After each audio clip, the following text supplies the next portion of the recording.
Praise the lord. ప్రభు అయిన యేసుక్రీస్తు నామములో మీకు మా హోసన్నా మినిస్ట్రీస్ తరపున హృదయపూర్వకమైన వందనాలు తెలియపరుస్తున్నాను. ప్రభు మిమ్మల్ని ఆశీర్వదించి దీవించునుగాక. ఈ పూట పరిశుద్ధ గ్రంథంలో నుంచి మన దేవుని యొక్క అపురూపమైన గుణ లక్షణాలని కొన్నిటిని మనం తలపోసుకుందాము. యెషయా గ్రంథం 66వ అధ్యాయం 13వ వాక్యంలో మనం చదివినప్పుడు అందులో ఒకని తల్లి వానిని ఆదరించినట్లు నేను మిమ్మల్ని ఆదరించదను. చూడండి, మన ప్రభువు ఎవరు అనంటే ఆయన ఒక తల్లిలాగా మనల్ని ఆదరించువాడు అనేది ఈ వాక్యంలో మనం గమనిస్తూ ఉన్నాము. మనల్ని చాలామంది ఆదరిస్తారు, కానీ తల్లి ఆదరణకు సరిపోల్చదగినది లోకంలో ఏది కూడా మనకు లేదండి. అంటే దేవుడు మనల్ని ఆదరించడా అనే ప్రశ్నకి ఈ మాట సమాధానం కాదు. ఎందుకంటే ఈ లోకంలో ఉన్న మనుషులలో తల్లి లాంటి ఆదరణ ఎక్కడ కూడా మనకు దొరకదు. ఎందుకంటే నవమాసాలు మోసి కని పెంచి పెద్ద చేసి ఎన్నో ఆశలు గుండెల్లో దాచుకొని కడుపు కట్టుకొని నోరు కుట్టుకొని మనల్ని పెద్దవాళ్ళని చేసిన ఆ తల్లి యొక్క ప్రేమలో ఉన్న ఆదరణ గొప్పదిగా ఉంటుంది. ఆ తల్లి ఆదరణ ఎలాగైతే మనల్ని అన్ని విషయాలలో ధైర్యాన్ని స్థైర్యాన్ని కలిగిస్తుందో అలాగే ఆయన కూడా మనల్ని ఒక తల్లి కథ ఆదరించినట్లు ఆయన మనల్ని ఆదరిస్తాడట. ప్రియ సహోదరులారా, ఒక తల్లిలాగా దేవుడు మనల్ని ఆదరించినప్పుడు ఒక శాశ్వతమైనటువంటి పరిష్కారం మనకు కలుగుతుంది. ఒకవేళ కొన్ని పరిస్థితుల మధ్యలో మన శక్తి చాలక, మన ధైర్యం చాలక, మన సామర్థ్యత సరిపోక, మన చదువు సరిపోక, మన రాబడి సరిపోక, ఇలాంటి అనేక విషయాలలో కొదువలతో కుమిలిపోతున్న అనుభవాలు ఆయా సందర్భాలలో మనకు తటస్థించవచ్చు. కానీ ఏ స్థితిలోనైనా ఏ పరిస్థితులలోనైనా మనల్ని ఆదరించగలిగిన శక్తి గల దేవుడు ఆయన ఒక తల్లిలా మనల్ని ఆదరించినప్పుడు ఏ విషయంలో మనం కుంటుపడి ఉన్నామో, ఏ విషయంలో కన్నీళ్లు కారుస్తున్నామో అందులో మనకు ఊరట కలుగుతుంది, ఆదరణ కలుగుతుంది, పరిష్కారం కలుగుతుంది. ఒక తల్లి కదా కౌగిలిలో చేర్చుకొని ఆ తల్లి కౌగిలిలో బిడ్డను ఆదరించినట్లుగా ఆయన మనల్ని ఆదరిస్తానని ప్రభు చెప్తున్నాడు. ఈ రోజున ఎలాంటి ఆదరణ లేకుండా, ఎలాంటి ప్రేమ అనురాగాలకు దూరంగా ఉన్న ఈ వాక్యాన్ని బట్టి మనం ధైర్యం తెచ్చుకోవాలి. అదేంటంటే ఎవరు మనకున్నా లేకపోయినా దేవుడు నాకున్నాడు, ఆయన ఆదరణ నాకు ఉంది, ఆయన ఆదరణ నన్ను విడిచిపోదు అని ఆయన ఆదరణ చేత మనము మరి ఆదరింపబడాలి, ధైర్యాన్ని పొందాలి. మన ఆధ్యాత్మికమైన జీవితంలో విశ్వాసపు పోరాటంలో మనం సంతోషంగా ముందుకు వెళ్ళగలగాలి.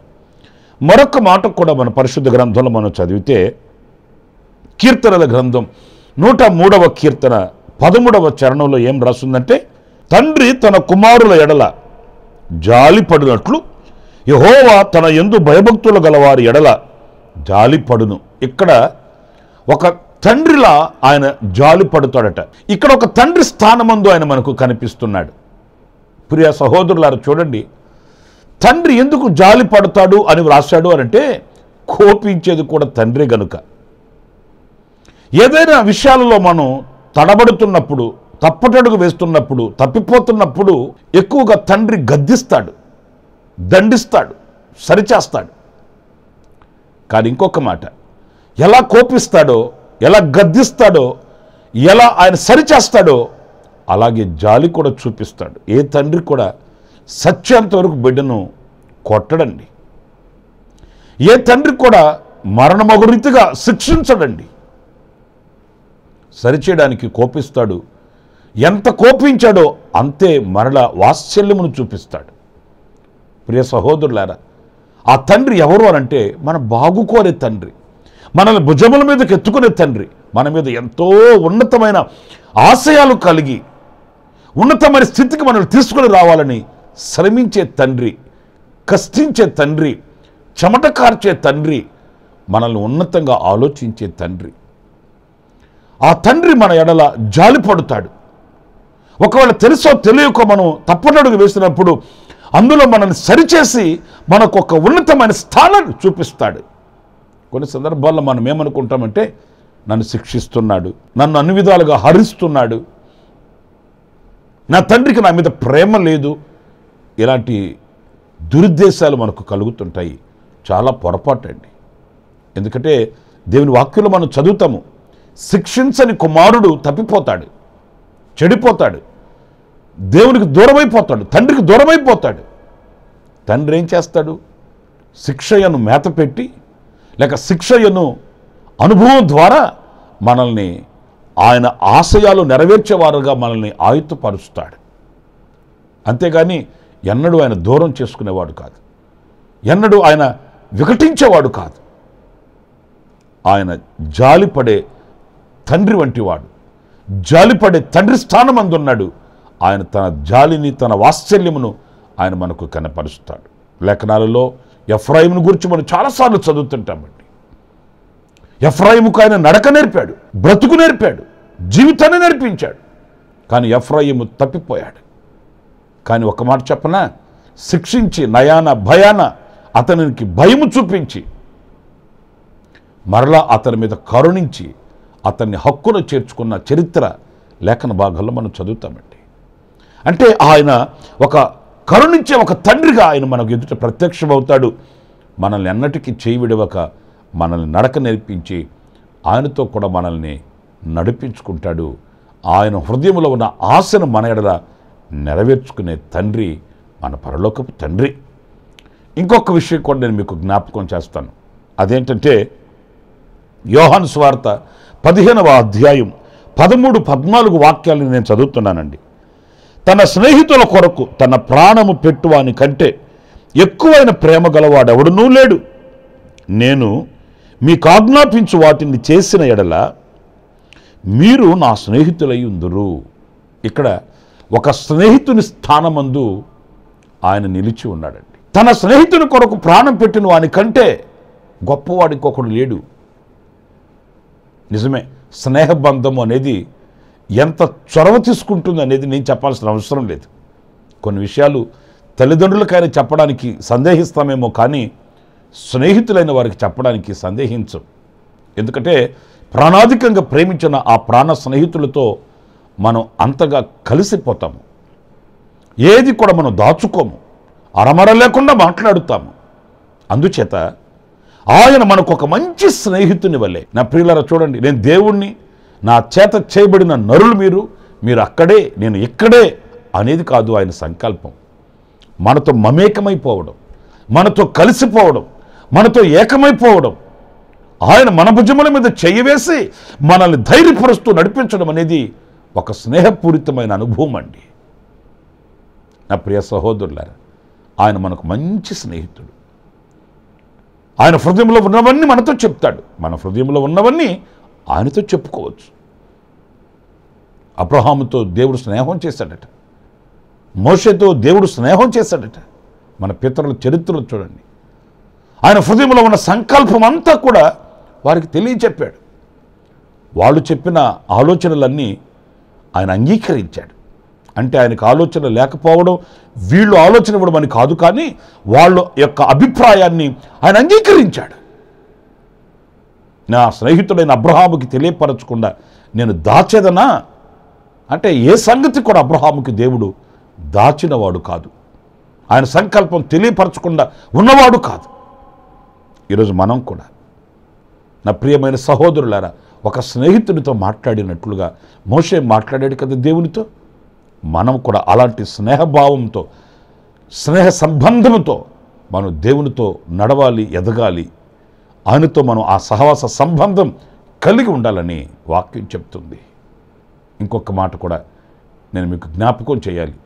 అదేంటంటే, నేను గొర్రెలకు మంచి కాపరిని అన్నాడు. ఇక్కడ ఒక కాపరి స్థానమందు ఆయన నిలిచి ఉన్న సంగతి మనం గుర్తించాలి. మంచి కాపరి, ప్రాణం పెట్టే కాపరి, తమ గొర్రెల్ని కాపాడుకునే కాపరి, అంటే తన స్వాస్థ్యమును కాపాడుకునే కాపరి. ఈ లోకంలో మనల్ని కాపాడుకునే వాళ్ళు ఎవరున్నారు? కాపాడే శక్తి ఎవరికుంది? అదృశ్య దేవునిగా, ఆత్మస్వరూపిగా ఆయన మనల్ని ఆవరించి ఉండి ఏ కీడు, ఏ శాపం మనల్ని అంటకుండా ఆయనే మనల్ని భద్రపరుస్తున్నాడు, నడిపిస్తున్నాడు, కాపాడుతున్నాడు. ఒక తల్లి స్థానంలో, ఓ తండ్రి స్థానంలో, ఒక స్నేహితుని స్థానంలో, ఒక కాపరి స్థానంలో ఆయన నిలిచి మనకు ప్రత్యక్షమవుతున్నాడు. గనుక నా ప్రియ సహోదరులారా, ఆ దేవుని స్తుతించి మహిమపరచాలి. తండ్రిలా జాలిపడేవాడు, తల్లిలా ఆదరించేవాడు, స్నేహితునిలా సహవాసం చేసేవాడు, కాపరిలా నడిపించే దేవుడు. ఆయనకి కృతజ్ఞత స్తుతి చెల్లిద్దాం. ఆయననుగా గుర్తించి ఆయనను మహిమపరుద్దాం. ఆయన దీవెనలను అందుకుందాం. దేవుడు అలాంటి కృప మనందరికీ అనుగ్రహించునుగాక. ఆమేన్. ప్రార్థన. జీవాధిపతి అయిన ప్రభువా, మీకు వందనాలు. మీరు మాకు ఎలా ప్రత్యక్షమయ్యారో గుర్తించే లేఖనాలని మీరు మాకు ఎదుటి పెట్టారు. అందుకు మీకు వందనాలు చెల్లిస్తున్నాను. అవునయ్యా, ఒక తల్లిలాగా మమ్మల్ని ఆదరించకపోతే ఈరోజు మేము ఈ స్థితిలో ఉండేవాళ్ళం కాదు. మేము ఆదరణ పొందుకునే వాళ్ళము కాదు. ధైర్యంగా ముందడుగు వేసేవారమీ కాదు. ఒక తల్లిలా ఆలించి, లాలించి, పాలించి, ఎత్తుకొని, హత్తుకొని, ముద్దాడి, కౌగిలిలో ఆదరించి ఒక తల్లిలాగా ఇంతవరకు మీరు మమ్మల్ని ఆదరించారు. అందుకు శిరస్సు వంచి నమస్కరిస్తున్నాను. ఒక తండ్రి కథ సరిచేసినట్లు నాయనా, మీ వాత్సల్యము చేత, మీ కనికరము చేత, నీ కటాక్షము చేత ఇంతవరకు మీరు నడిపిస్తూ వస్తున్నారు. అందుకు నీకు స్తోత్రాలు.